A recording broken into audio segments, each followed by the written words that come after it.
Hey guys, how's it going? And happy Thursday. I hope you're all doing good. So, if you didn't already know by now, we got the $0 tax with no NFA repeal out of the budget bill. And here's how I'll just sum it up as an intro here. They got the bill, the 2A got the bone.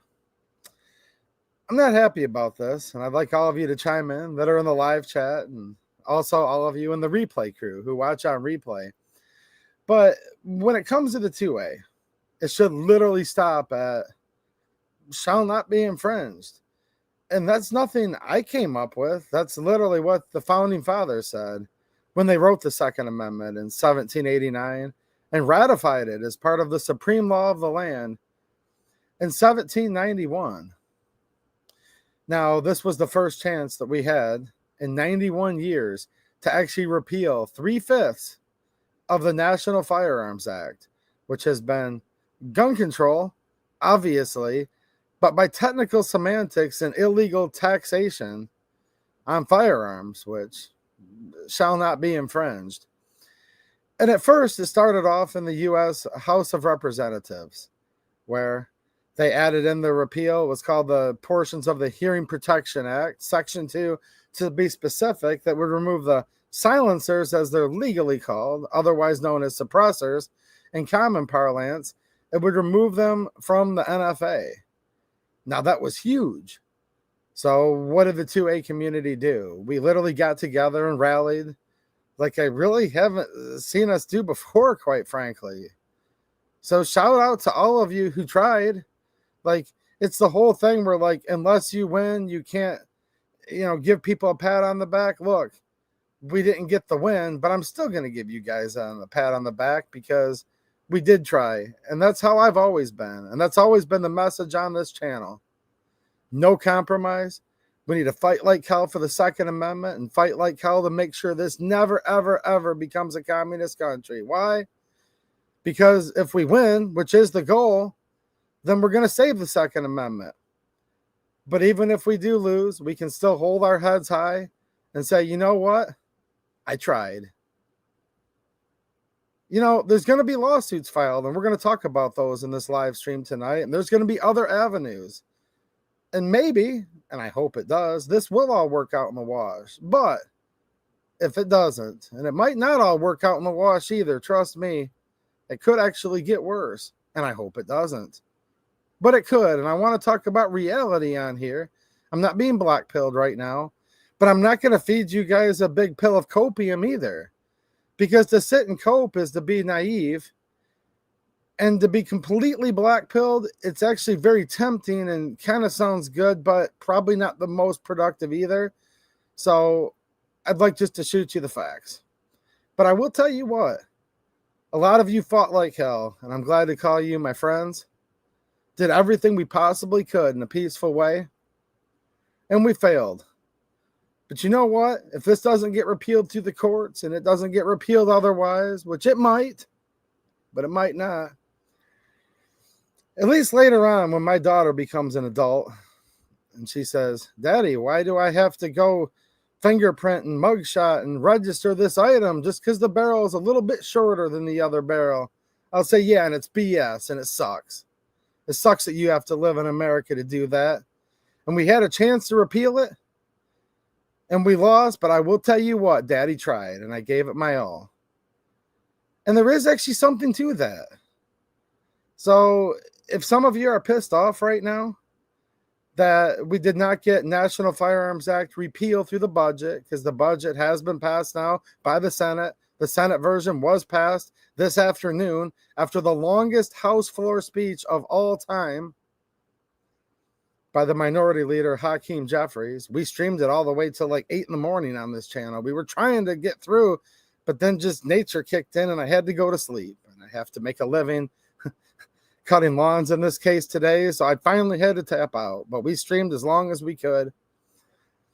And it has been passed through both chambers of Congress, and it is going to be sent to Trump. And he will sign it into law tomorrow on July 4th, 2025, Independence Day. No, some of you are a little bit pissed off right now. Some of you are a lot pissed off, and that's okay. I understand. Some of you are actually ecstatic and happy right now. And insofar as you're your own person and you have the right to think how you want, and trust me, I'm not a petty tyrant. I'm not going to tell you how to think. Insofar as that, I actually do understand why you're happy.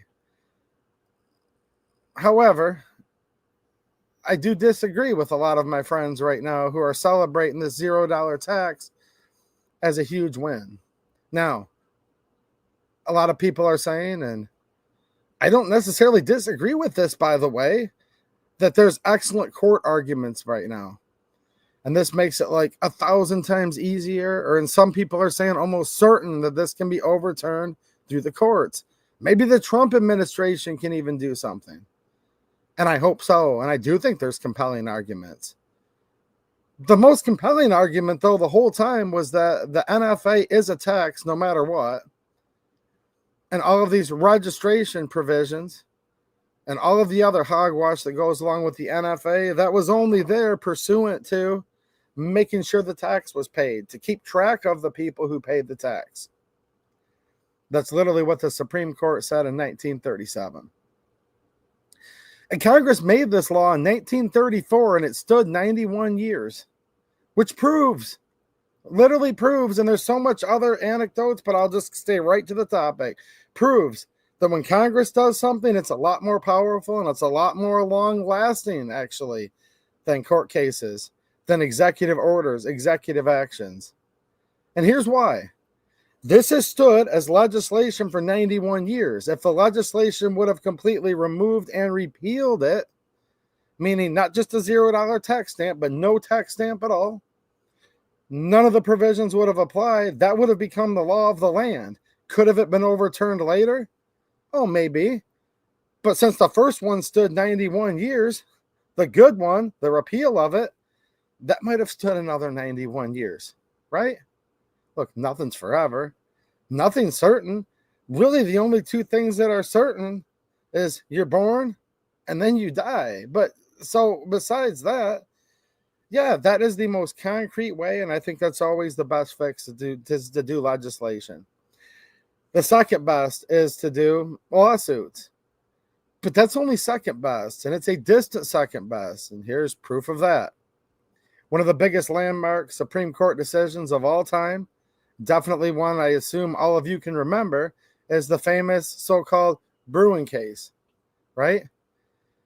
And it basically said you have to go back to the original text of this country and the original history of this country. And there is no more two-part test or compelling interest. You read the text of the Second Amendment, it says shall not be infringed. And then you actually have to find a law that's a direct analogy. Now, originally, Bruen was stronger, but we've had a court case since then that actually already weakened it. And this is proving my point even further as I go through this, that even the Supreme Court will make one ruling to slightly weaken the one they previously made. Sometimes they make rulings that strengthen. Sometimes they make ruling, as we saw striking down Roe v. Wade. Sometimes they completely get rid of their decision. Do you guys remember decisions like Plessy v. Ferguson? Yeah, that was actually overridden. Brown v. Board of Education. There's so many examples of this. The courts, they wax, they wane. Congress does too, but not as fast. See, it's actually way harder to make a law one way or the other than it is to get a court decision. That's why if you win via law, that's the most concrete win. But here's the thing, even with Bruen right now in place, precedent-setting court case, there's so many lower judges throughout the country that are refusing to follow it. And they're actually going the opposite and ruling against the Second Amendment worse because of Bruen.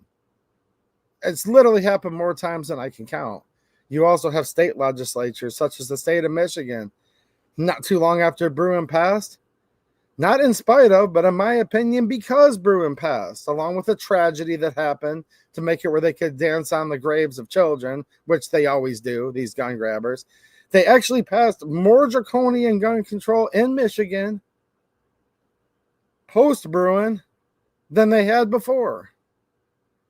So a court case is a win, yes, until it's actually not. And it's not always the best win. Now, if you do win in court, that can take minimum of years, if not years that turn into decades.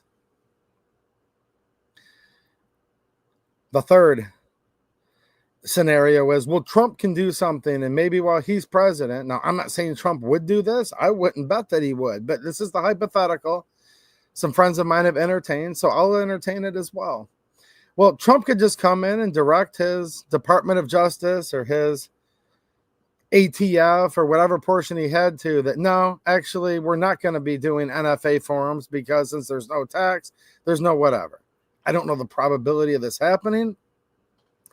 Probably not, but even if he did do that, that's actually the worst win, if you want to call it that, because you might have that for the next 3 years, but then a Democrat comes in and with the same stroke of a pen that Trump did, that Democrat can completely get rid of it, and then they can actually make it more arduous, as we've seen with all of the rules that came out during the previous administration of the former vice president. So that's where we're at. And that's why I say it was a loss, because we could have gotten the actual win. Now, when you have a loss, can you sit there and make the best of it? Absolutely. And I wish you all well with that. If your spirits are up over this, I'm happy that you're happy. And I truly mean that, actually. I'm not happy about the situation, but if you're happy, I'm happy you're happy, but only in that regard, because here's the problems I see right now. There is a major lawsuit that's going to be filed. It hasn't been filed yet, but prospectively, it's going to be filed. And I'll go over that in a minute. But this $0 tax stamp, it's going to kick in 90 days from sometime or another. It's just kind of ambiguous right now. And this is all still breaking. So it's like maybe it's 90 days from tomorrow, but I don't think so. I think it's 90 days from like the beginning of the next quarter. But is that the fiscal quarter, the actual calendar quarter? Because there's a fiscal year that government uses for like financial reasons.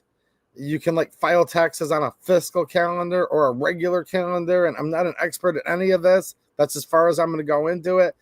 It's 91 days from some point in time. It could be sometime like this October. It could be like the end of next February. I don't know. Okay? I don't know. And some people are going to say it's the first of the year. We'll find all that out in a little while. I'm not too worried about it, because here's the deal, man. Like firearms that I've liked in the past that cost $200 more than another firearm I didn't like as much.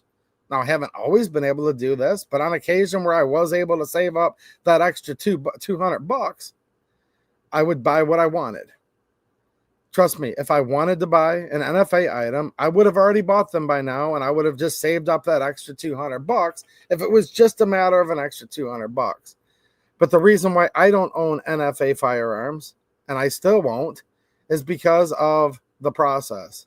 Because of the fact that I have to go on a national firearms registry. Because it could potentially make my family members felons. If I'm the tax stamp holder and I leave my pistol equipped with, say it had a silencer on it, if I leave it on the counter in the custody of my wife has access to it, my very safe with guns, mature daughter, which wouldn't even touch it, is in the house, 13 years old, I'll run my household however the hell I want, in other words, with where I keep my firearms. Thank you very much. And my family members are extremely safe with firearms, and I'll be the judge of that. And I think all of you should be the king of your own castle. But here's the problem, though. If you have a tax stamp item, yeah, and there's no legal advice here, but I do know that under the direct supervision thereof, you can let somebody use or, hold your NFA item. But I know you can't just hand it to somebody else without you there. So if all of a sudden I had to go get some gas or go to the grocery store, leave the house, and my wife's sitting there with my silencer that's registered to me, bad guy breaks in the house, she has to use it. She could be afoul of possessing an illegal NFA item. Look, I'm not giving legal advice, but that is a scenario, and don't dismiss that. I can't just hand it to a friend if it's a short-barreled rifle and say, yeah, you can go borrow my short-barreled rifle for the next week or month. Doesn't work like that. I live like in a border area where it's like Ohio's closer to me than almost all of Michigan is, like 15 miles away, literally. It's very common for like not even a special reason just to wind up across the border. Don't do that without a permission slip for your short barrels, your AOW. But the registration always has and always will lead to confiscation. And people have actually come back at me and said, well, come on, you have to be naive to AEDU. Someone actually said you'd have to be stupid to think that the government doesn't know everything you already have. And my response was real simple and said, hold on a minute. You'd have to be stupid to think you know what the government knows what I have. You guys know what I mean? How the hell does this viewer of mine in the comment section possibly know what the government knows what I have? Yeah. And I'll just say this. You don't know what you don't know. And that goes to do with all kinds of things. So, to me, it's the process, not the $200. Now, it is the $200 too, because if you have to pay the $200 to the government, yeah, of course, that's like completely unconstitutional. However, when you combine all of it, even getting rid of the $200 or the $5 in the case of an AOW, that's still too much for me. That's still crossing a line in the sand. So I won't be taking advantage of the $0 tax. I'm not going to take the free train ride. I'd rather walk to where I want to go, and I'd rather make my own path, for better or for worse, than I am going to take a government train ride. That's just my opinion. Now, before anyone gets their feelings hurt, I just got done saying, for all my friends who currently own NFA firearms, I've got no hard feelings towards you. I'm not being sanctimonious. I'm not being holier than thou at all. You do you.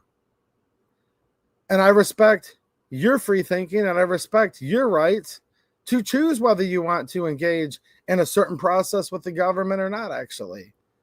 And I promise you, I respect your decisions. Everything I said is for me personally. And why I don't own an NFA firearm, and why I won't be lining up for the $0 tax stamp. For all of you that were getting ready to buy another short-barreled rifle or another silencer anyways, and now you won't have to pay the $200 tax, and that's a huge win for you, I'm happy that you're excited about your win. Now, here's the thing, though. It's a bit of a Pyrrhic victory even for you, though, because I'm just trying to give you all of the facts of what's going to happen here. If I were to opine, and this is an educated guess, by the way, I think the prices on all of these items are going to go up, especially the silencers, otherwise known as suppressors. And by the way, somebody said, to AEDU, why do you use the word silencer? Well, because I try to give as good a facts as I can on this channel. And we're talking about legal things right now, like the National Firearms Act, the budget bill. Silencer is the legal name for it. That's why I usually say silencers, otherwise known as suppressors, because legally nothing happened with suppressors at all, because legally, according to the United States government and the NFA, suppressor doesn't exist. That's not a thing. You won't find suppressor in the National Firearms Act. So I try to use the correct word only because we are talking about laws here. And when it comes to laws, words matter. Now, when I'm hanging out with my buddies and they're like, dude, check out my new suppressor, check out my new can, check out my new thing that makes it go quiet, check out my new pew pew. However people talk, trust me, I'm not that semantic jerk that says, well, actually, it's not called a suppressor, it's called a silencer. No. Call them suppressors all day long, all right? I just use the word silencer in the context where we're talking about educational things, because that is literally what it's called. Hiram Maxim patented the silencer, and therefore it got its name. A little bit of history lesson for you. Now, when it comes especially to these suppressors, See, now we're just talking common parlance. When it comes to you buying your suppressor, your can, your whatever, I think you're going to see those go up in price. I think we're going to see demand go up like crazy. Yes, everyone and their brother is starting to make them as we speak, and we'll continue to see probably more people making them. I don't see the prices on them going up a lot super long term, but I think until that whole supply and demand can somewhat reach an equilibrium, I think we will see people, especially when it comes, because you got those whole, I think they're from Silence or Central or one of those. Again, I don't do tax stamps, so, but it's one of those companies. They have this kiosk, or maybe it's Silence or Co. You guys tell me who it is. I've seen them at gun shops, like casually walk. There's this kiosk you can use to get your can, like really easy. And it just seems to me, I've just kind of noticed, talking to my viewers and, some friends in real life, that it seems like a lot more people are focusing on the whisper pickle. What's happening, Red? I like that. Whisper pickle is what I call them. A lot of people are talking about buying more of their whisper pickles than they are the other NFA items. So those, I think, immediately, I could see a little surge. All right. Now, here's what I also see. Now, this is even more likely than what I just said. I think you're going to see extended wait times. I really do. Yeah, it's computerized now and there's e-forms, but we'll see about that. I think it's highly likely. And again, I hope not. I really do. For all of you, I hope not. Like, if you're already adding yourself to the registry and you're completely cool with all of this, I'd hate to see you have to wait longer. You know what I mean?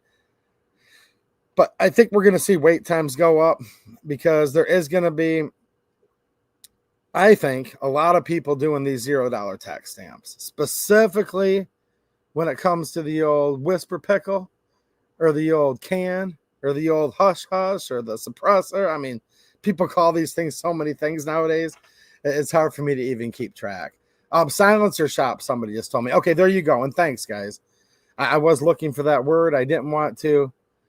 Silencer shop, Silencer Cosm. Thank you, guys. And that was me asking the audience. Remember that whole Who Wants to Be a Millionaire? I'd like to ask the audience. So thanks, guys.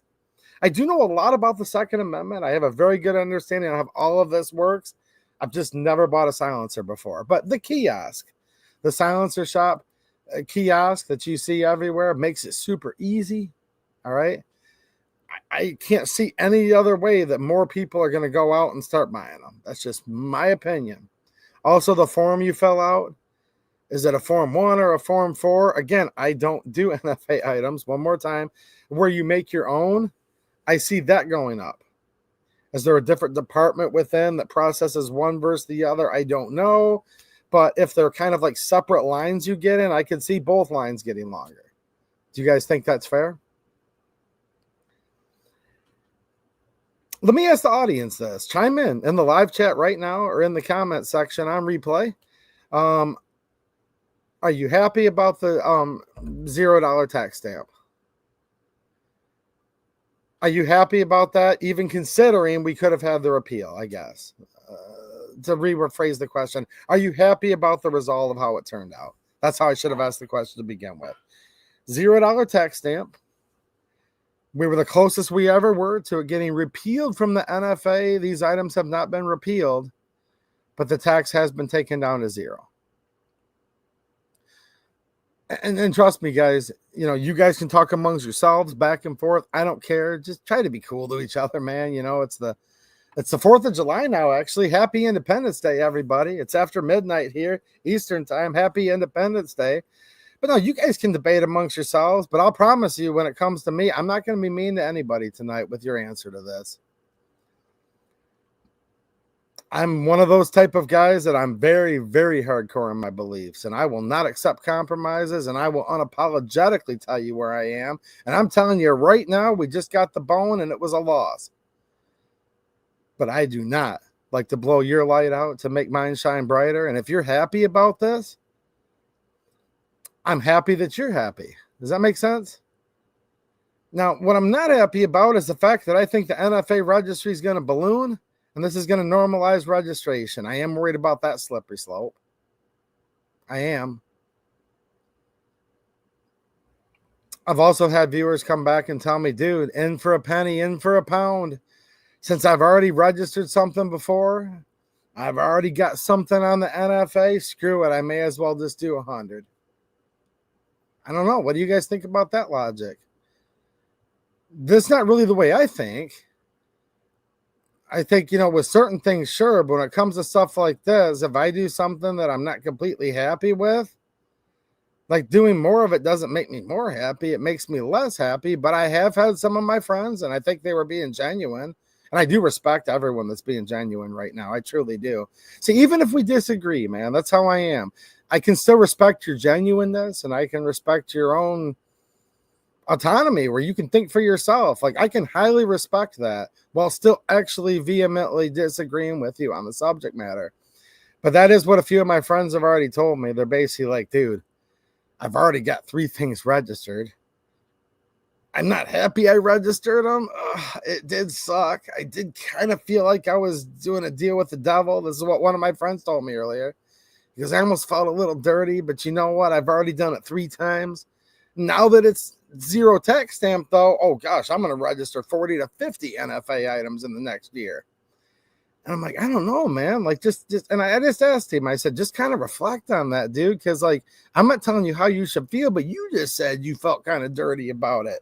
And you just said you kind of felt like you sold your soul to the devil. So if you kind of been feeling bad that you've done it 3 times, why would you do it 40 more? I just didn't think that logic was congruent. But hey, what do you guys think about that?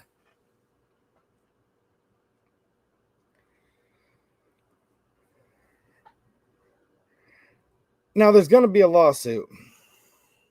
I'm going to pull that up on my screen here, which I knew there was going to be a lawsuit. I knew there was going to be a lawsuit even before, really, when there was like the first whispers of this stuff. I also know right now that there's stuff behind the scenes. I'm not going to tell you who's doing it or where I heard it from. Nothing like that. I can't do that right now. But I know there's also stuff in the works and has been the whole time to try to have the Trump administration do something to try to make this better, you could say, or a little less worse or whatever, right?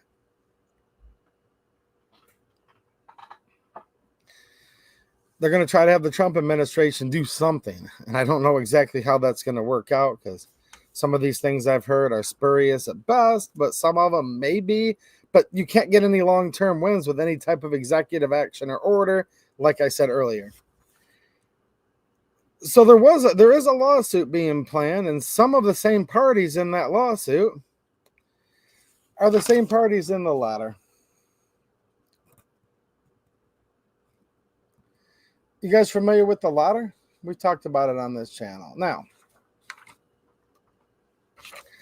there was a letter put out when we were right in the thick of this battle. The American Suppressor Association, Gun Owners of America, Firearms Policy Coalition, Second Amendment Foundation, National Rifle Association, National Association of Sporting Goods Wholesalers, and Fair Trade Group. They come in strong. They strongly disagree with the weaponized procedural maneuvering used by the unelected parliamentarian. We've talked about how messed up it is that we have a parliamentarian on this channel more than anybody, I think. To block the removal of suppressors and short-barreled firearms from the NFA tax scheme in the One Big Beautiful Bill. Unless the Senate chooses to overrule her egregious decision or the majority leader removes the existing parliamentarian, which is well within their rights, and I agree with all this so far. Immediate action must be taken to ensure law-abiding Americans are able to exercise their Second Amendment rights without the draconian NFA tax. Well, they're God-given rights that are protected by the Second Amendment. Like, barely anybody actually realizes this, but my viewers do, and that's why I always remind you of it. These are not Second Amendment rights. These are certain unalienable rights that are endowed by your Creator. These are the laws of nature and of nature's God. Whoever you believe created you is who endowed you with these rights, and these are unalienable. And the Second Amendment didn't give them to you. It simply protects them. The Second Amendment tells the government, shall not be infringed. Don't tread on me. I don't care how many times gun right groups, politicians, so-called conservative talk show hosts try to tell you we're a democracy. No, we're not. We're a constitutional representative republic. And no matter how many times people tell you your constitutional rights, tell them, no, you're wrong. These are my natural rights. These are my constitutionally protected rights. These are my Second Amendment protected rights. And words matter. And I don't know why every time these gun groups come out, all of these people, actually like almost everyone, sometimes it seems like I'm the only one that actually notices this big flaw, because the left has mastered language. The left changes the language to make their narrative. And you can't be milquetoast. You have to really say this how it is when you're trying to have people understand what true fundamental God-given rights are. And it's not a small thing when people leave out to exercise their Second Amendment rights. No, you have to throw the word protected in there. Second Amendment protected rights. And sometimes people add that in there, but usually they don't. But that's actually not really my beef with this letter compared to other things. I mean, it is, but let me continue. It's not the only thing. That's what I'm trying to say. Though not the full tax repeal it should have been, there is still an opportunity to use well-established precedent to lower the NFA's unconstitutional excise tax on suppressors and short-barreled firearms to $0. Now, look, this is just how negotiations work, and I think a lot of you already know what I'm getting at right now, okay?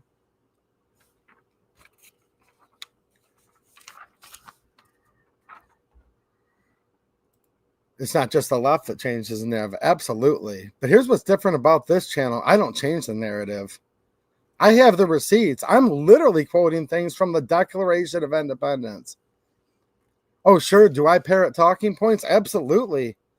I parrot the talking points of Thomas Jefferson when he wrote the Declaration of Independence, July 4th, 1776, where he literally said where rights come from. So it may not just be Democrats, but I'll tell you what, I'm going to parrot the talking points of the founding fathers that created this country, because they are worth parroting, and I can't really find that many people anywhere at all anymore that are worth repeating, to be honest with you. So instead, I usually choose to quote founding fathers, and the people that actually did write the right to keep and bear arms shall not be infringed. Now, this is the way this goes when you're in a negotiation. There's the big ask, and then there's the compromise, and they are different. The big ask would say, we need the whole NFA repealed, everything, including machine guns, including destructive devices. Yes, we want you to buy a bazooka over the counter and a machine gun. And that's where we need to get someday. Make no mistake. And then they come back and say, well, we can't do that, but maybe we could repeal these three things: short-barreled rifle, short-barreled shotgun, silencer. All right, we'll take that for now.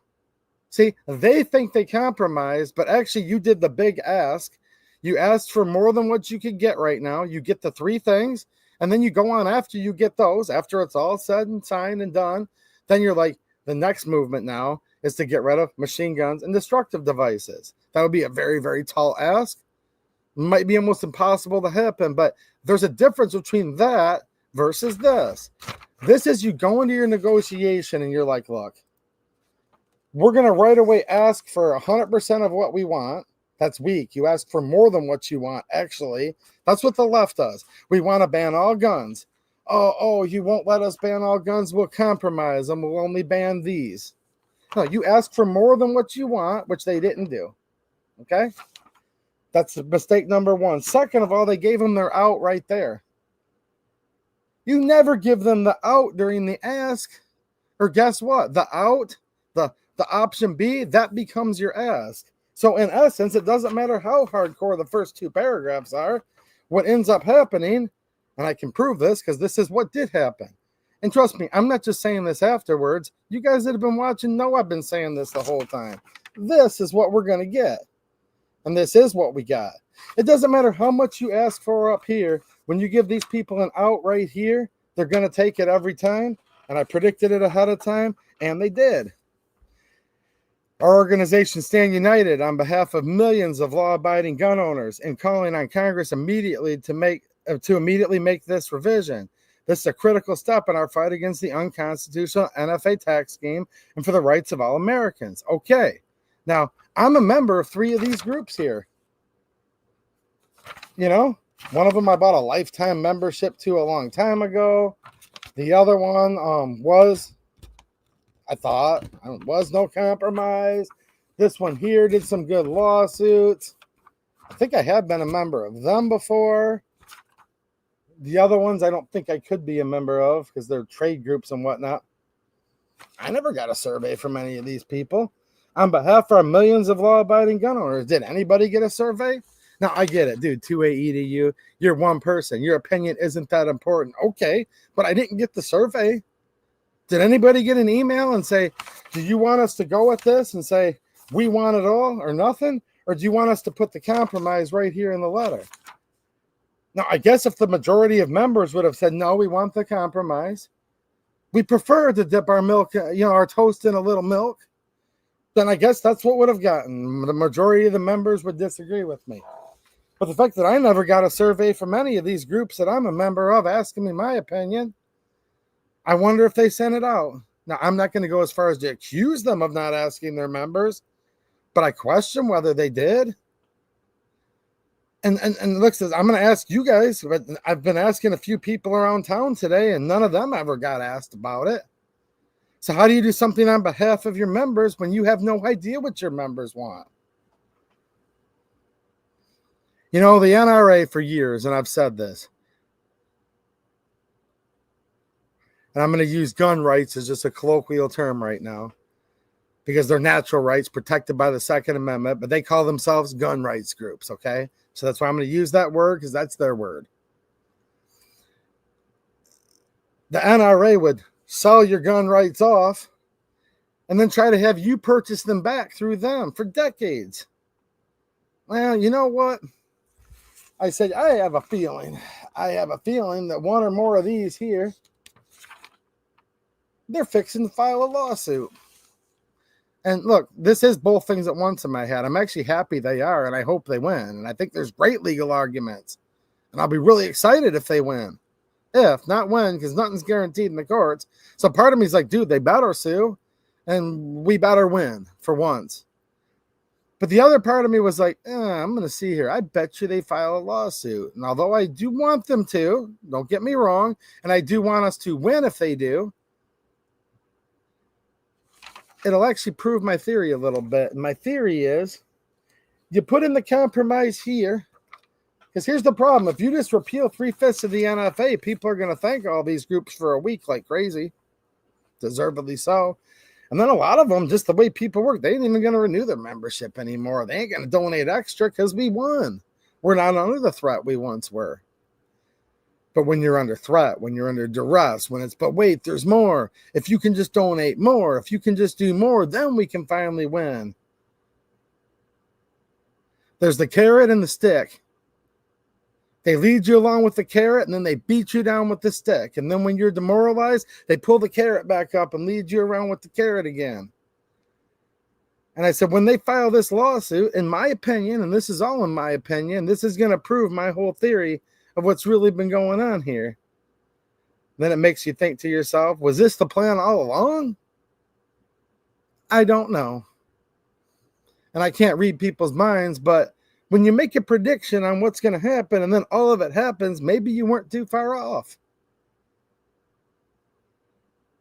Because I'll tell you what, there's a lot more funds to be raised now that it's like, well, look, guys, we got the laws, but hey, still, your dues were still good, though, because we did get a win. Because there was a post by one of these groups that I literally, it's on my X, my Twitter page right now. You'll have to scroll down because I've been posting a lot there, but it's there where I quote tweeted it, where the one big group here said, well, this isn't the win we wanted, and I'm paraphrasing, this is still a win if we get the $0. This is called, I want to have my cake and eat it too. I'm going to eat all of it, but I still want to have it sitting there in case I want more, which is a paradox. How can you have your cake and eat it too? But they do, though, and that's how this works. And it appears this could have been going on with all of this, where they say, look, your dues have been well spent this whole time and your donations, because we did get a win. And then on the other hand, they say, but it wasn't the win we wanted and it was still a loss. So you did win. So we did good for you here. But since we still kind of lost a little bit or didn't win as much as we wanted, however it's to be framed that day, and they have framed it 3 different times in the last week, go look at the pages and you'll see what I'm talking about. Then they'll say, but here's the thing, to actually win, now we need to file this lawsuit, and lawsuits are expensive. And hold on, I agree with both. We do need lawsuits filed. We need to win, and obviously they're expensive. But then comes the old hook.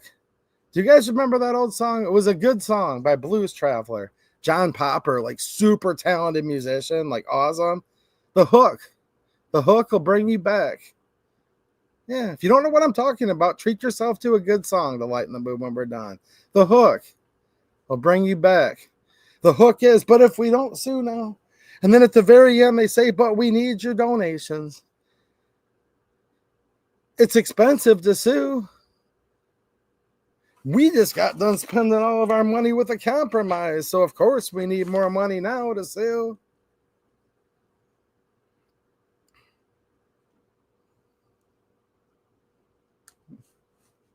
What do you guys think? I'll probably lose some friends over my take on this. Probably remove any good favor I have left from a lot of people that are in the industries and in the groups. But you know what, though? That's okay, because they sit there and bark their orders, and I'm going to give my opinion. Hey, maybe we are still all friends. I hope so. I do. But if you're friends with people and you like them or really like them or still do like them, you should give them a little bit of flack when you think that they're doing something.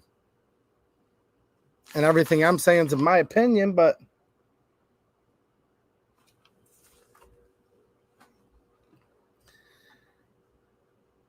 I just thought to myself over the last week, this is starting to look like ... And then the way it all pans out, the final vote today. Look, we streamed for 9 hours. We streamed an hour and a half before that. We streamed from late last night all the way to this morning. I tried. Hakeem Jeffries, I wanted to wait it out, man. I had such an awesome time with all of you. Streaming a lot on here lately. I've been reporting on this. Just trying to do what I could. Nobody, nothing. Living in a small town. Small YouTube channel, but I've done what I could, man, and so have you guys, and that's why I'm proud of you, and I respect you guys a lot, actually. I really do. I tried to see it through to the final vote. I just couldn't do it. I finally just had to go to sleep, man. I work hard for a living. It's been really hot out lately. Hope you all understand, but after streaming all those hours, Hakeem Jeffries did the longest House floor speech I just read earlier of all time. There's not supposed to be filibusters in the House, but he did.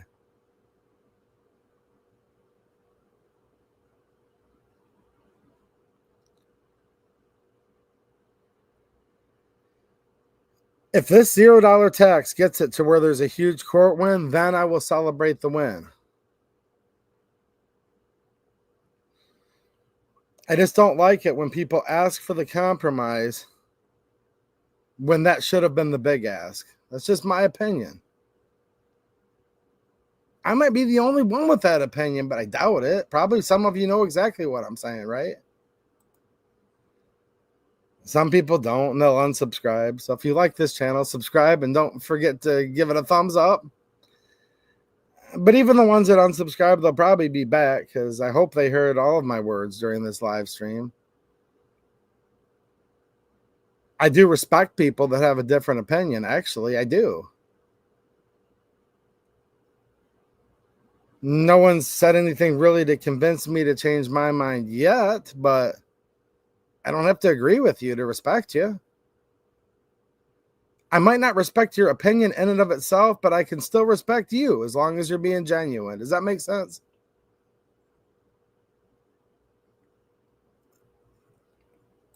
I'm not perfect at it, but I try to be that way. Well, we won according to some people. It wasn't the win we wanted. But now, Gun Owners of America posted today, GOA has long argued the NFA's registration mandates are unconstitutional and violate the Second Amendment. I completely agree. Because Congress only zeroed out the tax. Well, that's true. We're preparing a legal challenge to strike down the rest of this abusive federal power grab. I'm excited about the lawsuit, and I hope they win. And here's my deal. Actually, if you want to know my opinion, because it sounds like I hate GOA, I actually don't. This is constructive criticism is all it is. I think they're way better at lawsuits than they are lobbying. Really? I hope that doesn't hurt their feelings, but that's a compliment. Like they're very good at lawsuits. They have like really, really smart lawyers. And their chief lobbyist is actually a nice guy too, okay? Like I like a lot of these people personally. I really do. If any of you guys are watching right now, I do like you guys personally that I've met from the GOA a lot. But I just don't like the way that this ask was done. Big ask. You don't put the compromise in the initial.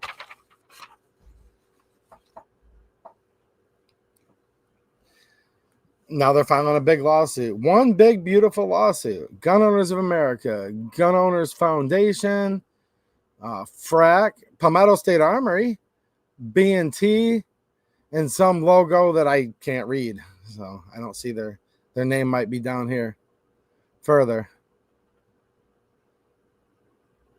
Well, I'm glad to see. Shout out to these 5 companies where I can actually read your logo for suing. That's awesome. And this other one's here, the red one next to the red GOA. I don't know their names. I can't really, you know what I'm saying? I don't know who they are actually. Probably something silencer related. And since I don't do silencers, that's why I've never heard of them. I hope this lawsuit wins. I think that if there's a $0 tax, it would be really hard to collect the $0 tax and have all the provisions apply. I do. So to me, as far as like a certain way to look at it, it should be 100% slam dunk. But here's the problem. Logically, there's no way whatsoever to justify this NFA that we've had for 91 years, and it somehow stood the test of time through all the courts. Remember, during the landmark Heller decision was considered, before Bruin, and Bruin actually just builds off of, keep that in mind, Heller. So you can name them separately, but they're really kind of just, they're connected. The court literally interconnected them. But even in Heller, which was like the biggest win in the courts in our lifetime, Antonin Scalia poison pilled it. And he said, but the Second Amendment doesn't protect dangerous and unusual, right? If they're a little more dangerous than most, and they're also, not either or, and they're also unusual, it doesn't protect those. And then he basically said that the NFA isn't protected by the Second Amendment. Now, I know the immediate argument is, but if a million people instantly get the free tax stamp, that will make it where it's now in common use. No, I understand it literally will, but I don't see the courts buying that at all. I mean, if you look at, go back and look at U.S. v. Miller, 1939. They said the Second Amendment protects arms that are suitable for a militia. That the Second Amendment protects weapons of war. Well, it's literally provable that the U.S. M4 has been an extremely prolific weapon of war for so many years. It's not even funny. With its like approximately 14.7-inch barrel, right? And that they're also, legally speaking, machine guns. Those have been in common use as a weapon of war, going back to Miller, used by the military. They would be an arm apt for the militia. Look, I'm just citing Miller, paraphrasing Miller. And those didn't get just taken off the NFA, no matter how many millions and millions and millions of those have been made. Think about it for a minute. So yes, for my friends that say, but if millions of people get the free tax stamp, that'll make it in common use. Yes, but the way the courts have been ruling this whole time, every time, so what? That doesn't matter. That's literally what the courts have said. So what? That doesn't matter. Because back when Scalia said, well, you can still ban a machine gun, those are common. There's 750,000 machine guns on the registry that were registered pre-May of 1986. Dude, that's like extremely common. That's like almost 1 million. And back then, there were even more than there are now because, unfortunately, the transferable machine guns just keeps dropping every year. When some of them just break beyond repair, they get lost, they get stolen. People lose them in their boating accident. You know what I'm saying? Look, as much as Heller helped us, Scalia screwed us with that poison pill.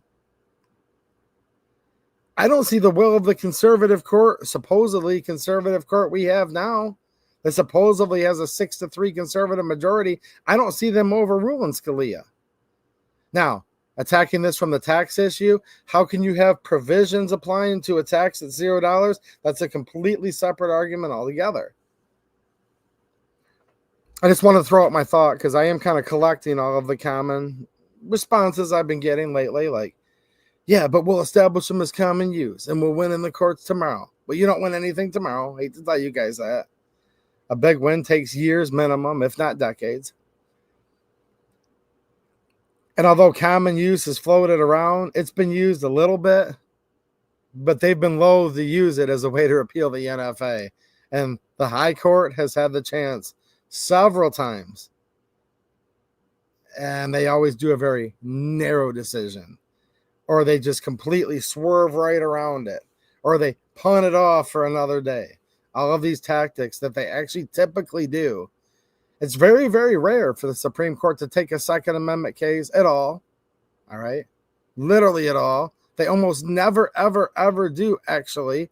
Even the Supreme Court went in the bump stock case, Trump's bump stock ban, although it's a win for the Second Amendment and for the gun community and 2A community, that actually wasn't a Second Amendment case at all. That was them challenging the APA, the Administrative Procedures Act, and saying that wasn't followed properly. And that's where we got the victory from, was on an APA case. And so many of these that are touted as Second Amendment wins actually aren't even on Second Amendment grounds at all, actually. So just keep this in mind. It's very, very seldom that the Supreme Court actually takes a Second Amendment case. And when they do, it takes forever. And we don't always get a victory. And even some of our biggest victories have not been clear-cut victories. They've been a victory in this hand. And then actually a pretty big loss in the other hand. And that's where I go back to Heller. Heller was a huge Supreme Court victory. So huge you can't even imagine it here.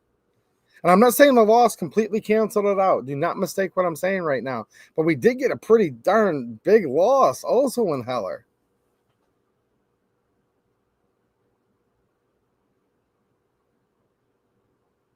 When you classify the extra more dangerous firearms and also unusual, when that's worded in your Second Amendment win, it's yeah, it's a win. Heller's a win. Just cold stop. But that certainly does subtract some from the total, right? Because when I read the Second Amendment, it doesn't say the right to keep and bear arms shall not be infringed if it's in common use. That's not in the Second Amendment at all, actually. It doesn't say the right to keep and bear arms shall not be infringed, unless it's extra dangerous. I don't see that in there either. Of course, arms are dangerous, obviously. Dangerous if they're used for good or evil, actually. Now, the arm itself isn't inherently dangerous. It's people use firearms, and it's dangerous if you're getting shot at with a gun, obviously. And yeah, bad people, demented, deranged, sick, evil people do take good lives with guns. It happens. But many more times, and they never want to talk about this, but it's provably true, many more times, there's good people saving other good lives with a gun. Guns help good people do good things, and that's actually the majority of the time. And guns are actually a tool that can help and aid a bad person in doing bad things. Duh. But the Second Amendment was put in place for us to fend off a tyrannical government and for us to protect ourselves and our country and our families and our neighborhoods, and really just for the whole country. That's what the United States Constitution is germane to protect us from enemies, foreign and domestic. And if you have a dangerous enemy that you need to fend off, that you need to preserve this republic with, of course you need it to be as dangerous as possible. Duh. And Antonin Scalia, who all these conservatives love to look at as the lion of the Supreme Court and the greatest of all time, apparently they forgot everything I just said. Or maybe they didn't even know it. So you got to watch yourself with the Supreme Court. Sometimes when they hand you a win, even if the win outweighs the loss, they still also hand you a loss. So here's where I'm going to wrap it up, and I'm going to read some chats. I think what happened in Congress was a huge loss. The parliamentarian, I think John Thune sucks because he didn't fire her. Insofar as the Second Amendment, I think J.D. Vance sucks on the Second Amendment because he didn't overrule the parliamentarian. I think all of the rhinos and Republicans in the Senate that not only did nothing to stop the parliamentarian, but in my opinion, actually went in the back room, and this is just my opinion, told the parliamentarian to rule against so they wouldn't have to take the hard vote. So they could still have they always take for granted that they're just going to get the gun owner and the Second Amendment vote. They still wanted to take for granted all of our vote, and they didn't want to go on the record for it. So as much as it's insane and just completely repulsive that we were ruled over by a parliamentarian, these Republican senators as a whole, not every last one, I'm sure, but as a whole, and their leader Thune and the president of the Senate, J.D. Vance, shame on them, and I think they suck. And I don't support them. And I do not wish them success in their future political careers. Now on to the House. There's a few good ones in the House, sure. There are. But I think the leadership's feckless. I'm totally disillusioned right now to all of this crap. And I'm still thinking about whether I'm going to vote in the next midterms. And I'm considering whether I'm ever going to vote again. I'm thinking about it. And I think it's fair for me to have some time to think about all of it. I'd say it's more likely out of the two options. It's more likely I would take the next midterm off and see how I feel about it then. But I haven't even made that decision yet. But I am thinking about it, and it's an important decision for me. And I don't like to make such important decisions literally overnight.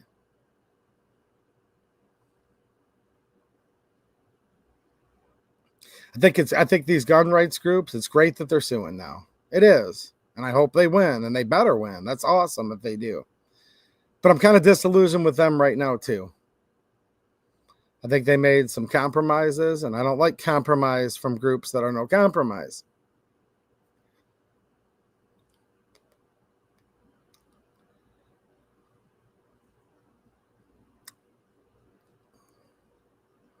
It is possible for me to like one thing you're doing and something else that you didn't do. I don't know. I'll reserve whether I'm completely done with these groups or not.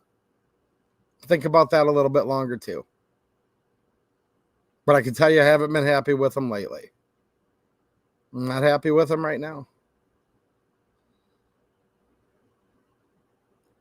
I think the $0 tax, if that's all we get out of this, that's all we get. Because we're going to get it, whether we get it, it's good or bad. We do get.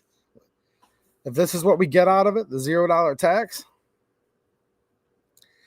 I'm afraid that could turn into a $200, but probably $500, but probably $1,000, maybe $5,000 tax in the future. I believe unless the courts strike this down, which I think they could, and I hope they do, I'm going to keep saying this. I think it's a great legal argument. I hope they do. But if they don't, you can't rule this out. There's a chance this lawsuit won't win.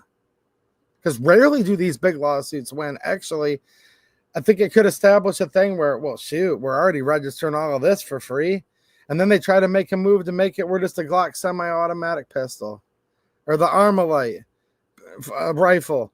All of these variants. Those can just, the Kalashnikovs, just everything you can think of like this. The stuff that they like to call, it's extra assaulty, and it's this, and it's that.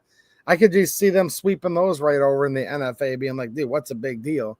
You're not damaged that much. There's no tax.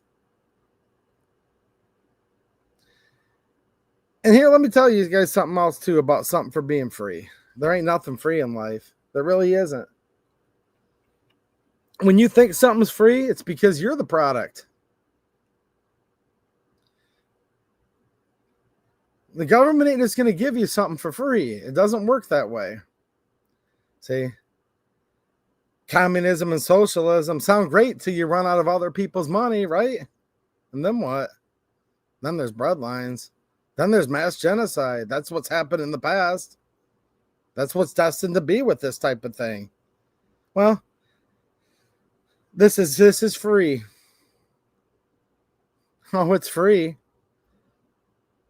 You don't have to get them any money, but they get you. They get your intimate details of exactly where you live. They get to know your movement throughout the country. This is if you're following the law. Clearly, these only affect the law-abiding. Criminals don't follow laws. So for everybody that says, well, I won't whatever, you're not part of this. You don't have to think about this. For all the law-abiding citizens out there, they get to know where the item is in your home. Not many people want to admit to this, but they can actually come in to your house to check up to make sure they're there, actually. You're limited on who and how you can transfer your lawfully owned property. I'm a big fan of property rights. I don't know about you.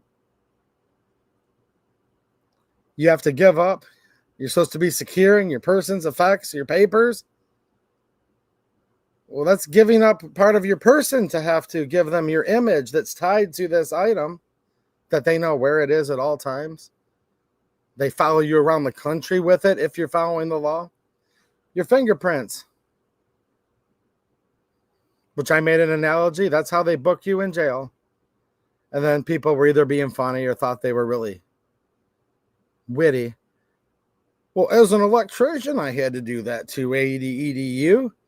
We all have to do that for all these different things we do. Yeah, just because we've all capitulated and given up our right to be secure in our persons. See, this is how brainwashed society already is. I do the video. Go read the comment sections if you guys don't believe me. I did a short video giving an analogy, and I think it was a good analogy. How when you do an NFA item, it's much of the same procedure as when you get booked in jail. And it is. Well, to AEDU, that's not true. As a blah, blah, blah, I had to do this. Yeah, I know. That doesn't make it right. It makes it way worse. It shows you what a draconian nanny state we live in. The fact that you have to do all this stuff like you're a criminal just to like practice in your profession, to be able to own a certain type of firearm, just because you do it doesn't mean it's okay. And sometimes we do things under duress. I totally understand that. But a lot of times when people do something, instead of just saying the truth, saying, dude, I did it under duress. I'll give you an example. I was fingerprinted by the FBI when I worked for a public school. I'm not proud that I did it. I just needed the money to make my ends meet. I didn't make much money there at all, actually. Barely could make my ends meet. So under duress, I did give my fingerprints to have a job for a public school. But that's totally different than being like, oh, come on to AEDU. It ain't a big deal to go through the NFA with your fingerprints. I happily gave them over to work at the school. It's just this level of cope, just to say, since you did it, that now it's the greatest thing ever and everyone else should have to too. No, I have had to submit my fingerprints for my profession and I didn't like it. And I did do it under duress. And if you do something under duress because you just have to live to fight another day, then sometimes you got to do what you got to do. But it's okay just as long as you delineate and don't say, oh, well, this is normal. And we should have to put our fingerprints in for everything we do and our photograph and let them know our whereabouts and all of this. Just because you have to do it once in a while to survive in life and make it another day does not mean that you should instantly want to normalize it and encourage other people to do it, you know?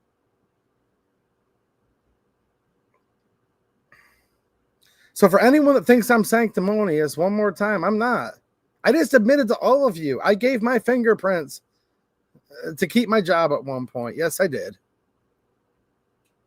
Under duress, and I don't like it. And I'm going to try to avoid it at every possible place I can. There you go. I'm not perfect. I've given my fingerprints up too.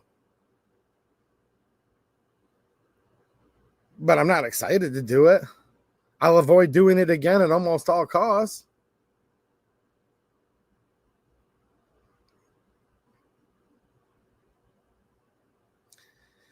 Hope this gets repealed in the courts. And it may. It very well may. I'm not putting water on anybody's passionate fire that's burning inside saying, we're going to win in the courts. For those of you saying that, let's go. I hope we do. I really, really do. I promise you. Let's go. I'm right there with you.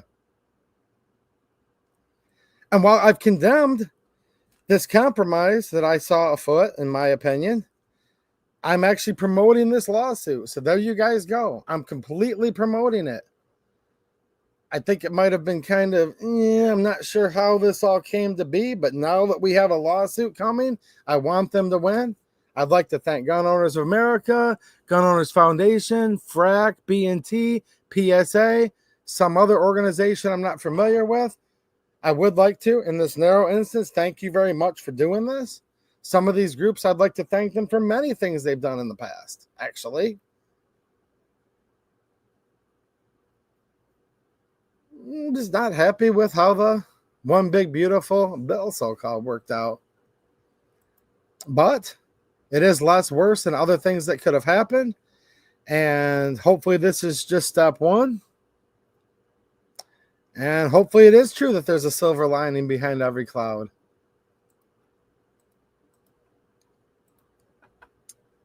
Ensang Huang with a super chat. Thank you. I appreciate it, man. He says, fellow citizen from the Mitten. Well, shout out, man. Glad you're waking people up to the repeated bastardization of our rights. I appreciate your passion and diligence. Well, thanks, man. I do appreciate that, and that's all I'm trying to do.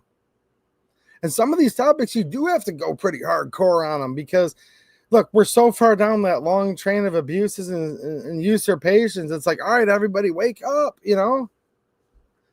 So sometimes I might get a little passionate with the tone of my voice, and trust me, it's because I am passionate about all of this. And saying Huang, I'm sorry, I'm just having a hard time pronouncing your name, man. So, with another super chat, thank you. He says, I'm afraid at this point we are almost beyond assuming that the courts and legislators are taking well-formed pro-2A arguments in good faith. I know, man. Doesn't it just feel like it's like this bait and switch and this carrot that they're just, you know, the old thing. It's like in a cartoon, right? Where they attach this little thing to your head with a piece of wire and it's right in front of you and you're like, oh, I'm going to reach it. And the faster you run, it just always stays the same distance away. I know some of you are just thinking about what's been going through your brain these last couple months with this whole NFA repeal, potential repeal, didn't get repealed, roller coaster. And I know some of you are like, man, it would be funny if it wasn't so sad, right? I mean, it is kind of funny in a way. We've been running around this whole time. Dude, I've been doing it more than any of you, so I'm calling myself out. I'm just been running around here being like, oh, get that, you know?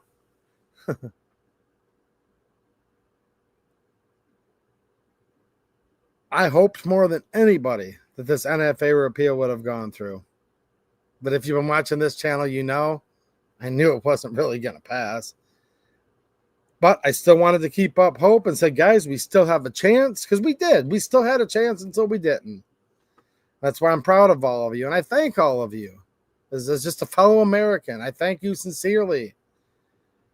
For if you called once, if you called 50 times, if you called 200 times.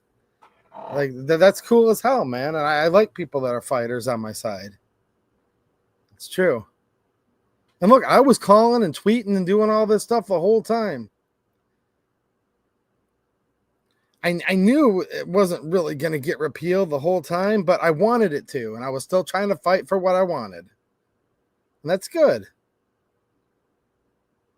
It's good. It's kind of a learning process. It's good to learn how to fight, learn how to use, and learn how to pull up your bootstraps and keep fighting like hell. Don't apologize for your views either if they're well-founded. If you do something wrong and you reflect on it and you realize it was wrong and it hurt somebody, then you should absolutely apologize. Being a nice person is one of the most important things that you can do on this earth.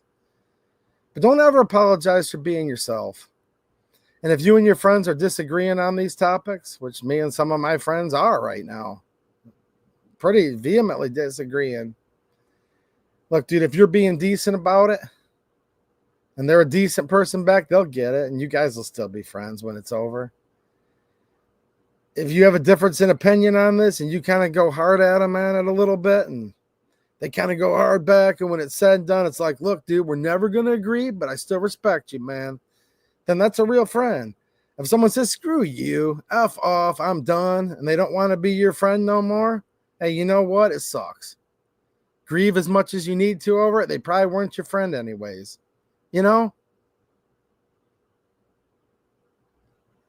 I have some people giving me hell over this, my stances on this whole topic.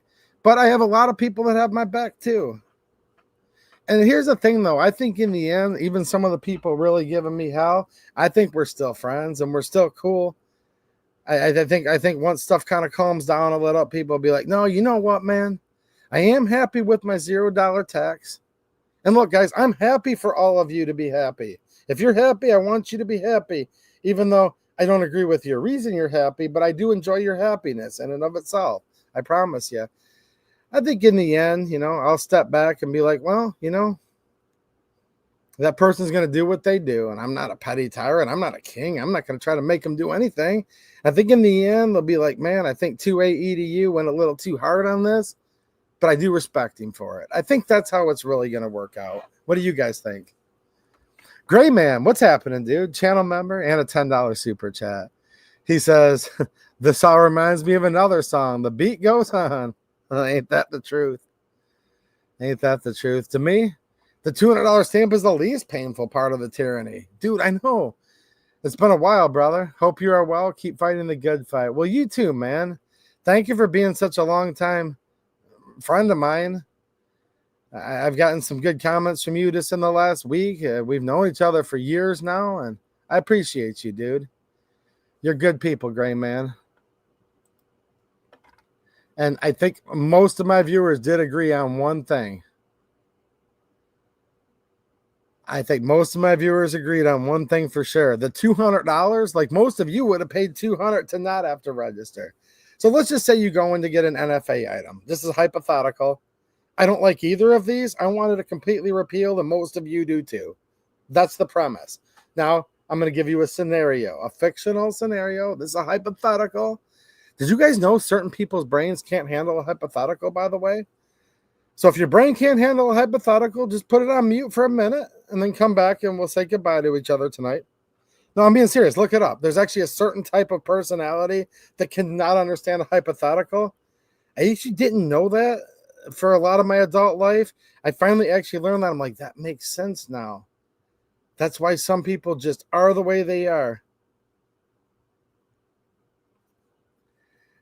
Say this was hypothetical because we want just none of this at all, shall not be infringed. But the hypothetical was you can either go through all the NFA provisions for free, or you can just pay them $200.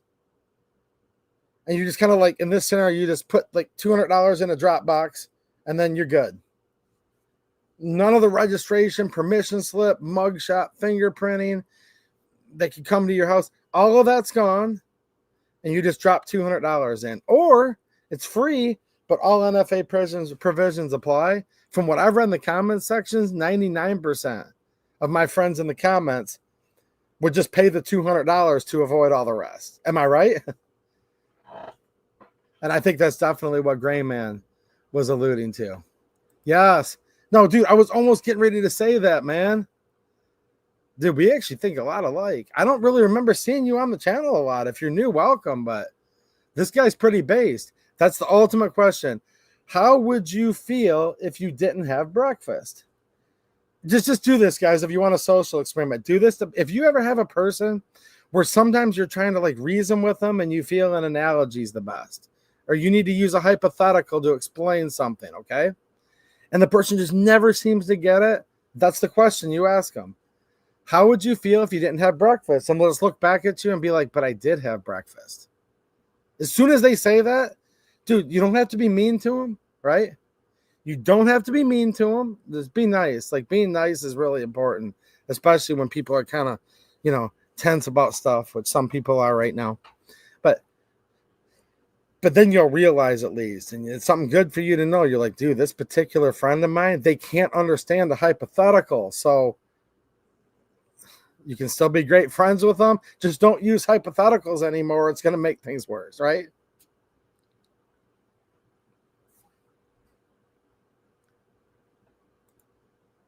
What's happening, Brad? How you doing, man? Cognitive dissonance recognizes hypotheticals to be a technique to break brainwashing. They resist it fully. Dude, I'll actually have to think about that. See, guys, I've told you a million times, I'm not like a real learned scholar. Went to high school, went to a community college right out of high school on a full ride scholarship to play in the band. I quit one class short of an associate's degree. When my daughter was a baby, so about 13 years ago, I was in my 30s. I went back and took one science class, got an associate's degree. Never used it for anything, actually. I've never worked a job where it was a pre-qualification.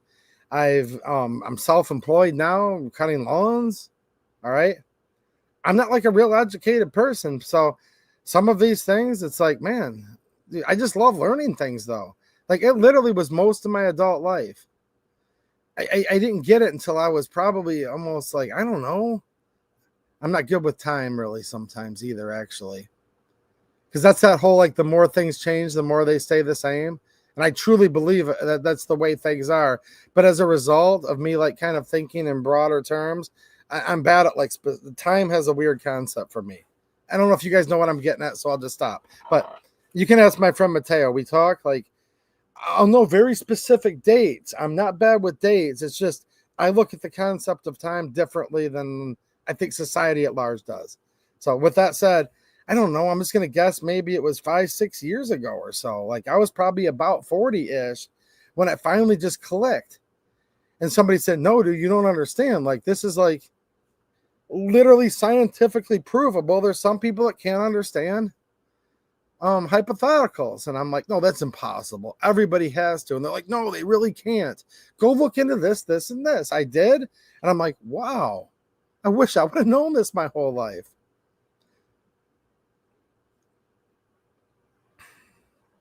Same thing's happening right now. Thank you for that, Red. I'm going to really think about that, actually.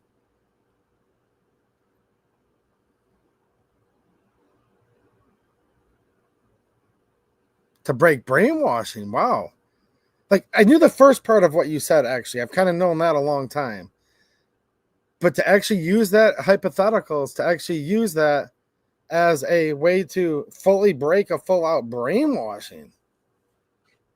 I'm going to think about that, man. Thank you.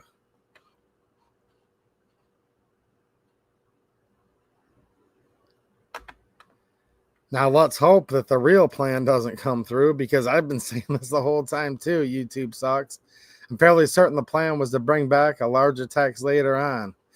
I think it is. Hopefully this, by many people, already presumed court victory, which I hope that can come in real quick. Right? Alpha Wolf Patriot Breakfast. What is that?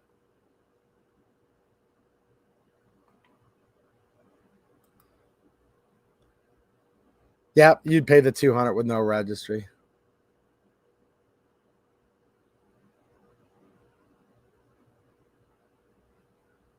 Hypothetical? No, I don't know. It's just goofy, man.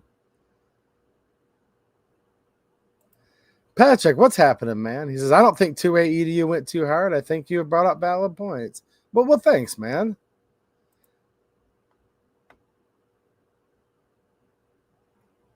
What's up, Paul Bennett? Thank you, Paul. Channel member Paul Bennett. He says, I love all the live streams. Well, thanks, man. And I appreciate seeing you in here every stream. A lot of times I see you, Paul, on chat replay at the very beginning. Many times Paul Bennett's the very first person to comment in my streams, guys. It's usually like as the stream's winding down, which it's getting ready to in a few minutes tonight, that I actually go and just kind of sit back and I'm like, phew. Now I'm going to sit and hang out with my friends in the chat. Again, shout out to the replay crew who's still watching. I appreciate all my supporters, though. The super chats I got tonight. Channel members, people who are supporting over on Patreon, locals. Make sure you guys are following me over on locals and X, guys. There's some links down in the description if you all want to help out. But no, you guys know how I am. But now at the end, I'm like, dude, I just want to talk to the people and hang out. And people give me guff. That's why I kind of say, dude, shout out to the replay crew. The hardcore content part of the stream's over. People will be like, get to the point. Why are you sitting there taking time to say hi to people? I want to know what happened. It's like, no, I think we've gotten a lot of information out tonight, haven't we? Can you guys believe that? Some of this stuff, you don't even want to believe it, but it's just the way it is, you know? Being a content creator and getting, oh gosh, I might have received 1 million comments over the years if you count live chats. It's a strange experience. It's beautiful in one way because you get to meet awesome people. And then it just makes you question lots of things about mankind too. And not such a good way. It's a bit of both. But I think I've ended up on the positive end of this deck. But no, dude, people literally come in and be like, what's this guy doing? We want more content. Why are you sitting here talking to people in the end? It's like, dude, like I'm super passionate about this stuff. And while I'm able to handle it like completely, this stuff gets stressful. It's like, is it okay with you if I just sit and talk to my friends for a minute? And some people be like, yeah, dude, I get it. Other people are like, no, that's not okay. I wanted an extra hour of actual content. So anyways, a lot of times near the end of my streams, I just want to sit and talk to my friends. And there's more of you than there are me. And sometimes I'm just reading your comments, but it still feels like we're hanging out, you know? Like I've just scrolled through and scanned over 10 comments. I just don't have time to read them all. But I don't know. It's hypothetical. You guys don't need to actually answer it. I'm trying to anti-brainwash you. No, it's not a hypothetical, but you guys don't need to actually answer my question. But like at the same time, it's like, can you believe that? Some people get really mad at me. They're like, dude, he stopped to actually talk to. I'm like, what? Dude, our society is weird now. Like you're not allowed to hang out and talk to your friends. No, screw you. I'll talk to my friends if I want. And the replay crew is awesome. So like all you guys that are still watching, I'm not talking about you. Dude, I've got guys that watch my stuff on replay every time. And they leave like the best comments. But here and there, there's just people. They're kind of like, meh.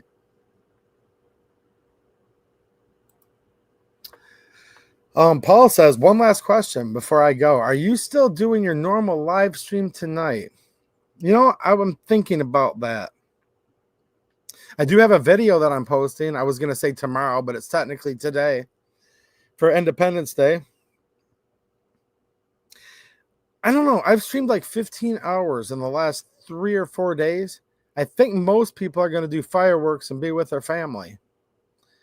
And where we do definitely celebrate Independence Day on this channel. I am going to put out a video tomorrow that pertains to Independence Day. And I know this is like a terrible way to answer you, but I'm not sure, but probably not. Okay? I probably actually won't do a live stream. It'll be the first Friday night live stream I missed on YouTube in years. But it's Independence Day, right? And I think people are going to be outside letting off their fireworks. I know at midnight, I like to let off 12 pronounced blasts out in the backyard. So, you know, probably not. Does that make sense?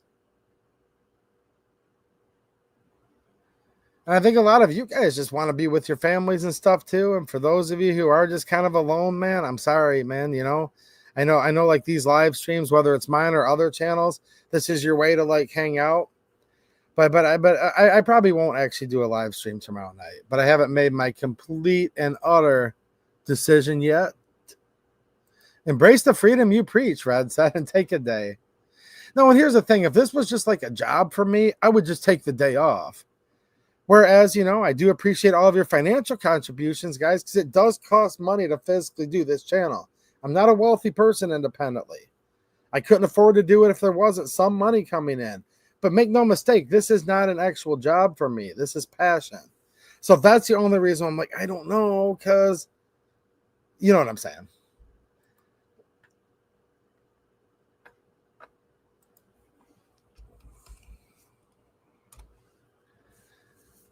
Check this out real quick here. Red, thank you for the Cash App saying keep on keeping on. Thank you, man. I really appreciate you, dude. Left me a Cash App tip, and I thank you kindly. Those of you who leave me Cash App tips, the link is in the description if anyone else. I really do appreciate that. You don't quite get the recognition you deserve by me being able to pin it to the screen. I just can't do it because it's not integrated with YouTube. But I do get to keep a lot higher percentage of that, Red. So thanks, man.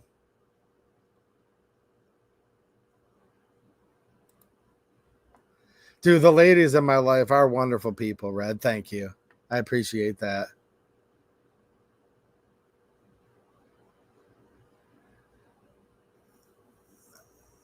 They are good people, and I know you have good people in your life, Red, so you understand what that means as well. Will 2A owners allow their 2A right evaporate and a slowly, like a frog slowly getting boiled alive? You know, it tends to be that way.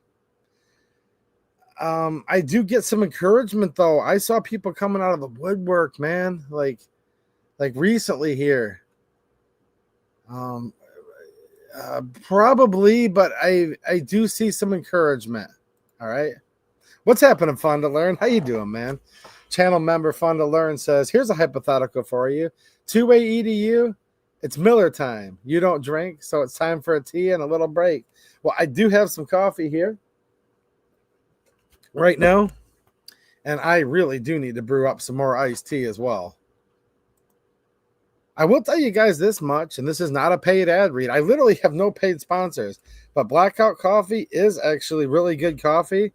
There is a link down in the description. If it's your first time there, you can use my code to save 20%. If you shop there regularly, anyways, and you'd like to make a financial contribution to the channel, check back in and use my link before you make your purchase, and it will help out. Ooh. I pay $1,000 with no registry. No, I get the points you're making, man. I actually do. Have a safe drive home from work, Richard Denny.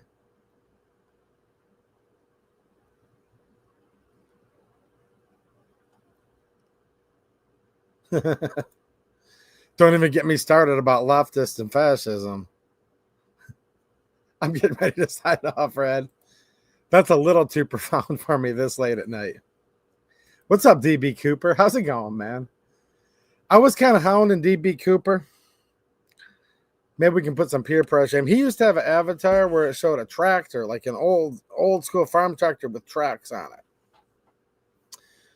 Well, your new avatar is just fine. I kind of told him, like, man, I kind of miss your tractor with the tracks on it. Maybe a few of you guys can, you know, I'm trying to be really politely here. Kind of give him a little hell next time you see him in the chat and be like, dude, we want your avatar back with the tractor with the tracks. Now, I am kind of acting like a petty tyrant, DB Cooper, and I kind of apologize for it, but not really, because I miss that picture you used to have. You know what I mean? He says $200 is small potatoes to the government, but the registry is priceless to them. I know. The stamp's free, but the registry's priceless. Christine says, let's all get our car mufflers and start a fund to cover people's costs for improper EQ violations within reason. I like that. I like that. You're pretty snarky, Christine. I like you.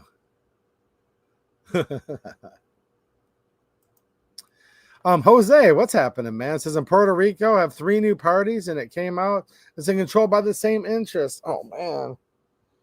See, we talk about so much on this channel, 2 wings of the same bird. You're talking 3 wings of the same bird. Wow.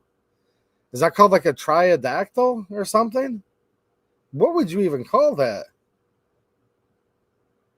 3 wings of the same bird? Jeez, oh Pete's, dude. Shout out to Puerto Rico. I know you guys are big gun people down there. What's up, YT Sparty? Dude, you know what I saw in the comment section? Guys, look, I know I can get off at any time. I'm just enjoying this couple more minutes with my friends. I saw a comment with you and another guy. This is so cool, man. This is why I like doing this channel. First of all, let me read this. He says, people have to get involved. If you let the rich control it, it will always be the same. Yes, sir. So look, YT Sparty. He's got Sparty the Spartan on his avatar. For those of you that don't know much about Michigan, or you don't follow colleges or particularly college sports, you got University of Michigan, blue. They're in Ann Arbor.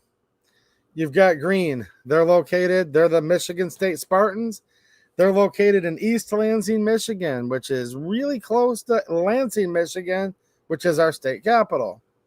All right. See, I'm still educating, even at the end, guys. Don't you like this? Now, there's a huge rivalry between U of M and Ohio State that a lot of people know about. Might even get a little more national acclaim, but within the state of Michigan, I would argue the biggest rivalry is between U of M and Michigan State. Oh, man, these guys are kind of friends to a point, but, man, they go after each other. It gets brutal, the stuff that goes on between U of M fans and Spartans fans. And you guys all have different rivalries. You guys that live in the South, oh, geez, oh, Pete.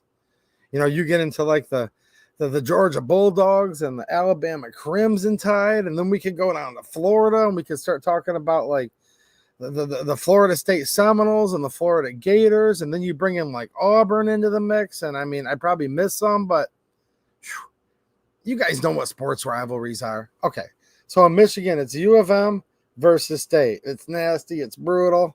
Sometimes it's all in good fun. Sometimes it's not in good fun. You guys know what I mean. It's a little bit of both.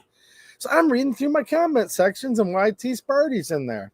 And this guy comes in and I'm totally paraphrasing. I'm going to butcher it. And he's like, dude, I've literally like hated you all these years from seeing you in the Michigan sports videos on YouTube. So this guy here, YT Sparty, and then this other viewer of mine, and if you're in the chat, chime in, because you guys are friends now, see? That's why we love this. This channel makes lots of good friends that connect. And but on the Second Amendment, so these guys have literally been on opposite sides of this sports rivalry for years, enough to where this guy recognized him in the comments. And I'm embellishing and paraphrasing a little, but at the end of the day, it's like, dude, we've been brutal enemies for years in these comment sections over this sports rivalry. And then he goes, but I'm glad to see you here where we're uniting for the Second Amendment. That was pretty cool, man. So as much as it's like, yeah, we are all like kind of like frogs boiling in a pot, to see those guys kind of like, that was pretty cool. I actually should go back in my comments, which is hard because thank you all, by the way, for all the views lately. For a channel as small as this, I've gotten a lot of views in the last week and a lot of comments. So it might take me a while to find it, but I should screenshot that comment and post it for you guys because I did a terrible job, you know, butchering the exact way the verbiage was. But at the end of the day, these guys recognized each other from being bitter sports rivals, right? And basically kind of going after each other. And then they found each other in the comment section of one of my videos and like, dude, we're both here fighting for the 2A. You remember that comment, right? There you go. Now I'm going to sit here and basically say, you know what, guys? I know about sports and stuff to a point-ish, but I don't really get into sports as much. So I can't tell you whose side I'm on between the two, but if I did have to pick, here's the thing. I'm not like brutally into the sports rivalries, but I probably would pick Michigan State over U of M if I had to. Ooh, I've got friends that are like really into U of M too when it comes to this. I'm not going to pick because I'm not real hardcore about this one more time, but if I did have to pick, I would side with the Michigan State side of things. Because here's the thing with Michigan State, dude. They win a national championship, they burn everything down. They lose the national championship, they still burn everything down. And I'm kind of basically like, dude, let's just burn it down. I mean, heck, let's go for it. I don't even like basketball. So if they're burning it down because they want it basketball, if they're burning it down because they want it basketball, hey, I actually do respect that in a certain way. I'm being serious. I don't like basketball. Now, a lot of these rivalries are more like around football, but if you guys are familiar with Michigan State basketball over the years, if not, look it up. You'll know what I'm talking about. Setting couches on fire in the street. Trust me, we're not talking like on the level of the mostly peaceful protest of Antifa. We're talking like college kids throwing couches and mattresses and whatnot. Maybe it went a little worse than that a couple times, but they like to burn stuff whether they win or lose in high stakes games. At least when I was a younger man, that's how they used to roll in East Lansing. Citizen Soldier, what's happening, man? Happy Independence Day. I'm gonna put out an Independence Day video for all of you that you might like. You might not. Mike H, how's it going, man? How you doing? That AK is not on safe. Oh, really? Do tell. If you could do me a favor, man, why don't you do an AK video for me and post it on your channel? Because I could use your help. Would you show me how to operate the selector on it? Because the thing is I've never even shot an AK before. So, yeah, see, it says UR and J. That's like, you know what I'm saying, right?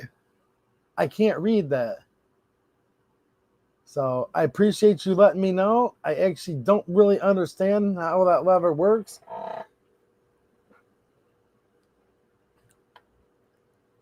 So if you could help me out, I would thank you kindly. Pro Motocross National in Michigan Saturday. Red Bud. Dude, motocross is cool, dude. I do like motocross a lot.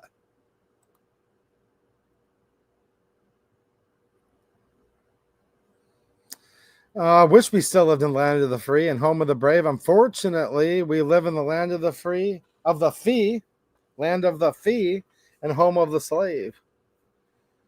Well, like I've said so many times, the 13th Amendment really didn't end slavery at all. It made it where everyone can be a slave, actually, if they lock you up. And then you look at the mandatory income tax. See, keep this in mind, guys. As of the way it is right now, if you don't pay a $200 tax, so if you have an unlawful NFA item and you get caught and you get prosecuted and you get convicted, you have to pay like $100,000 fine and 10 years in prison, not for having that illegal whatever, for not paying the $200 tax. If it's an AOW, for not paying the $5 tax. If you don't pay a tax, you can go to jail. And when you go to jail, you can literally be enslaved. That's what the 13th Amendment says, actually. Isn't that crazy? They taught us our whole life that this country ended slavery. And in the 13th Amendment, they did not set one slave free, but they made it where all of us are or potentially are slaves. And if you're just paying these taxes to keep from going to prison and becoming a slave, I would say you're already a slave. You're just purchasing your freedom one bit at a time.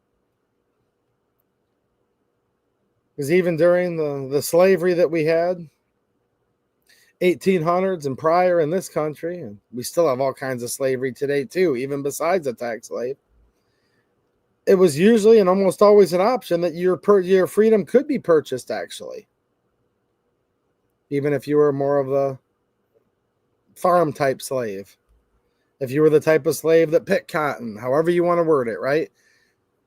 Somebody would buy you, you'd have a contract, and if somebody came along and said, I'd like to purchase that slave's contract, they could purchase it and then have you work their field or set you free. And it was actually pretty commonplace where people with money back then even would buy a slave's contract just to set them free.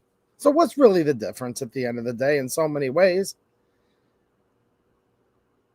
You work a large percentage of your life just to pay the taxes on what you make. And if you don't pay them, you can get locked up and literally legally be enslaved. See, before the 13th Amendment, the government could not make you work for free. when you're incarcerated. Now, 13th Amendment says they can.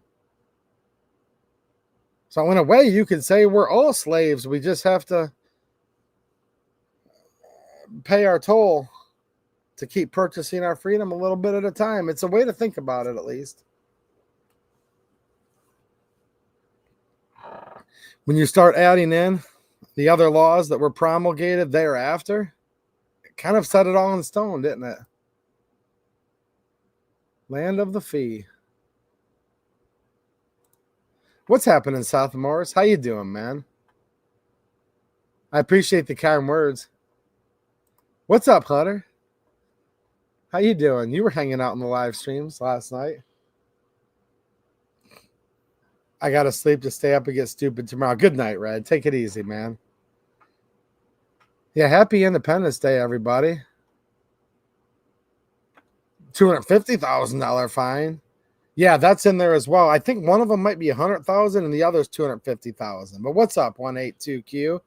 KFTW? Yeah, the country's a bit broken. Red saying 13th Amendment made us all wage slaves. Couple it with Coin Act of 1876, and it was set in stone. Yeah, and other laws since then as well. Laws promulgated thereafter. Yeah, there are prisons with mandatory labor. You have no choice. Yeah. Prison industrial complex. That's a huge thing. Now they're outsourcing. There's private prisons. Talk about the oligarchy.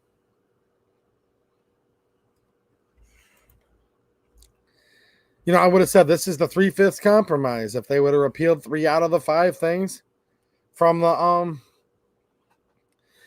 NFA. You know, 3/5 compromise. Somebody said it in my live chat, and I liked the way they worded that. Swamp Bucker says it's still slavery. We just have to get our accommodations and food. Yeah, man.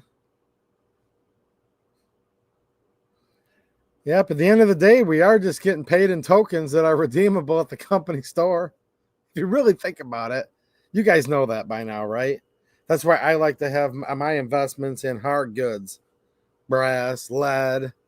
I really like silver. I just don't have a lot of it because it's expensive. Gold, virtually none, but that would be even smarter to own that. Trust me. But no, like our fiat currency is basically fake. All it really is just you just get paid in a token that's redeemable at the company store at the end of the day, right?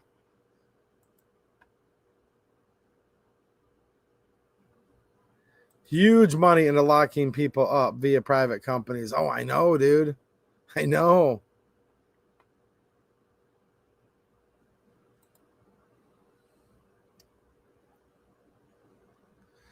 Send me location. It took me a minute to be out. I'm like, send me location. Send me location. What's happening? We are just slaves with extra steps and more perceived choices. Perceived being the key to that. What's happening, Mike H? Slavery worse today with open borders issue. The last admin did. Oh, I know. Dude, there's actually more slaves. Like, I'm not talking just like, you know, we're all tax slaves, because what I just said, I think really is true if you really stop and think about it. But now let's just look to like people that are sold into other slavery markets. To be careful how I word things on YouTube, but certain other types of slaves and trafficking. There's actually, and then you look at different groups of people across the country working for major companies for consumer goods that we buy, sweatshops, things like this. There's more slaves if you add it all up in the world today than there was in the mid 1800s. Isn't that crazy? We ended slavery, they taught me in school. I'm like, oh, well, that's good. And then I realized one day, I'm like, but I thought they said we ended slavery.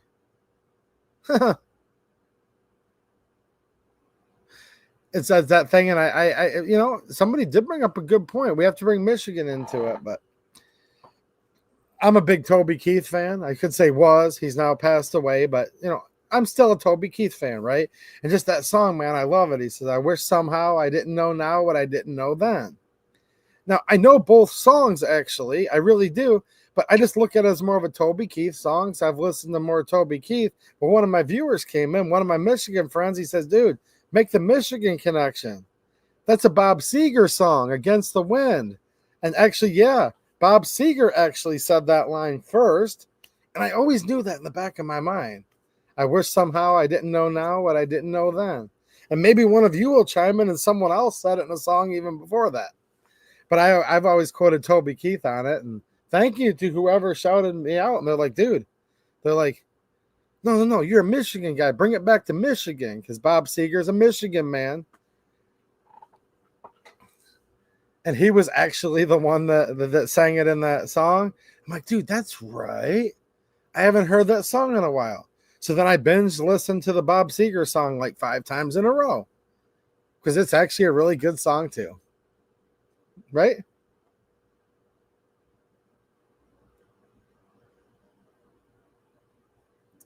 There is a big dual standard. Wicked integrity, I agree. It's crazy how weirdos can burn the American flag and nothing happens, but if you light a rainbow flag on fire, you can go to jail for hate crime. No, it's totally insane. And I believe in the First Amendment, right? The First Amendment does protect you from the government where you are allowed to burn your own personal property. Now, you can't burn someone else's property. You can't light your property on fire where it could make an imminent threat to other persons or properties. But yeah, that's insane. That's insane that if you burn a rainbow flag, pride, which is like one of the deadliest sins, obviously, you burn that flag, you can go to jail and all of this. No, you shouldn't go to jail for burning flags. It really pisses me off when people will burn American flag, these weirdos. But I respect it because the First Amendment does protect it. And the Supreme Court agrees with me on that. But no, you're right. What you're bringing up is just a dual standard. It's insane. You can go to jail and all this crazy stuff for burning a pride flag, but not an American flag. And I do believe the First Amendment protects his speech I don't like. And yeah, the First Amendment would protect my freedom of speech to, if I purchased a pride flag, that I could burn it on my own property. There has to be some restrictions, meaning your rights end when they tread on other people. You do not have the right to burn somebody else's pride flag down because it's attached to their house, and now you're burning their whole house down, and it kills everybody inside, for example. I think you all agree with that. And I believe you ought not to burn the stars and stripes. And I understand some people do it because they hate this country. I get that too. If you want to hate this country, you're allowed to hate this country. But I just believe it's disrespectful because a lot of people have died. I mean, that's what the red is on the American flag, right? It's the blood. And whether our wars were feeding the military-industrial complex or not, which has been true in so many cases, that notwithstanding, a lot of people did fight courageously, and I do appreciate their service. And I think a lot of people fought in wars that even if the war was unjust, they did it for all the right reasons. And whereas, here's the reason why I can't stand my government, guys, and I think you probably know this by now. But I don't hate the American flag because to me, this is just for me, how I look at it. The American flag represents like just regular, real people. And there's a lot of terrible regular people out there, but there's a lot of really good people too. And that's why you don't see me burning flags. I think about all of the fallen. I think of all the good Americans that still do believe in the Declaration of Independence. And I still do believe that there's a lot of people out there that believe in the actual Constitution, the Bill of Rights, the Second Amendment. And since the flag symbolizes those people and you and me and all of that, that's why I choose not to burn it. I don't particularly like it when people burn it. I don't at all. But if someone feels the need that they have to burn their American flag and it doesn't burn down anybody's house when they're doing it, I do respect them doing it because I do respect the First Amendment, and that's part of it. But to think that you could go to jail for burning a pride flag, that's literally insane. And it's been happening all the time. Well, that's my thoughts on that. Well, that's because it's the de facto American flag. Yeah. And this is like, I'll just leave you guys with this. It's like the corniest thing ever, but to me, a country is people, and there's terrible people in this country, clearly. But there's still a lot of good people in the United States of America. There really, really are. And with some of the curses of having this YouTube channel, just seeing some nasty people. You know, I meet more nasty people every day just having this channel than it used to in like a year or 5 year span. That's true. But I also meet way more good people on here every day than I used to in real life too. And that's the part that I want to focus on, because it's good to focus on good people for your mental health. Don't forget about those bad people. Don't forget about them, or they'll sneak up on you and they'll corrupt you. Don't forget, but focus on good people. And I do. And that's why, because of the good people that are still left in this country, and there really are, and I don't want any of you to forget that, there's still lots of good people left that might disagree with you on certain things, but with certain core fundamental things, they're actually a lot like you. You're not alone, and don't ever think you are. So with that, I hate my government, but I do love my country because of all the good people. And happy Independence Day, everybody. I'll be seeing you guys tomorrow, maybe in the comment section for my Independence Day video. All right. Thanks for watching, and have a good one.